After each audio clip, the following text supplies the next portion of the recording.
สวัสดีครับสวัสดีพี่น้องข่อยสุภูสุขคนผมพ่อกับผมบามพงท่านรอกับผมพี่น้องว่าได้เกาเหลา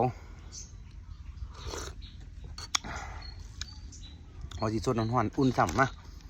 ก็แคบหมูนักไปหน่อยพี่น้อง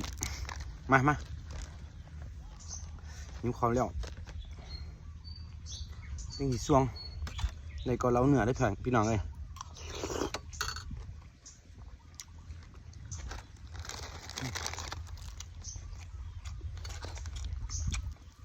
ตัวน้ำ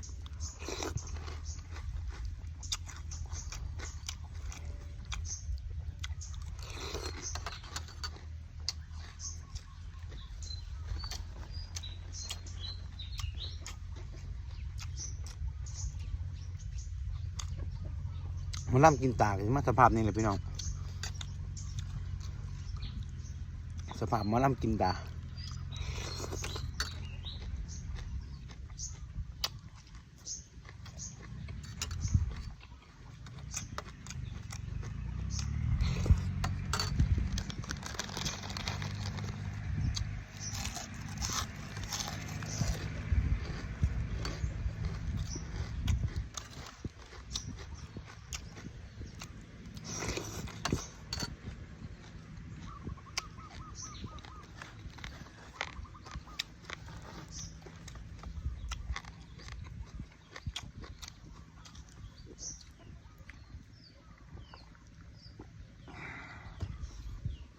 มีแต่น้ำเย็นๆแหละ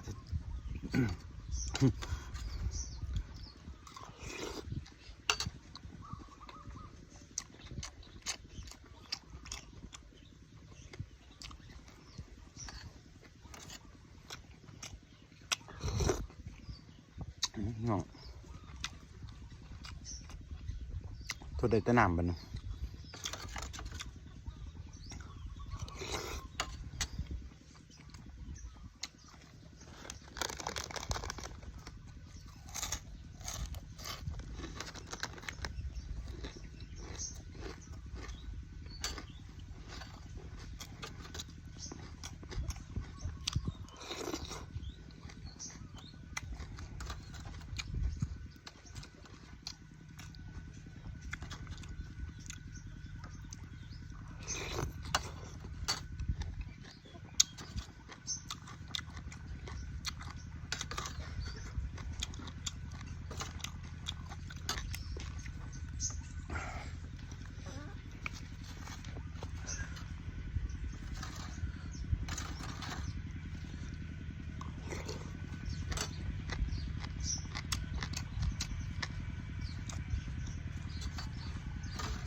เขาแทบจะกินบุ้งพี่น้องตรงแค่ทีแหละแล้วก็สดน้ำไหลๆเอา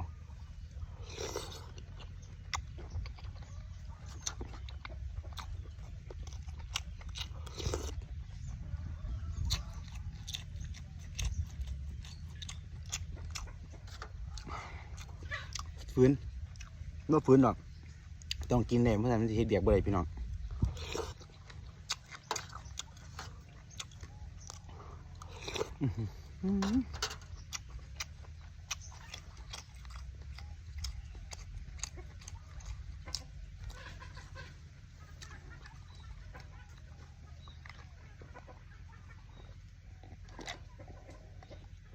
โอ้ยน้ำเย็นๆนี่แห้งท้องพี่น้องเลย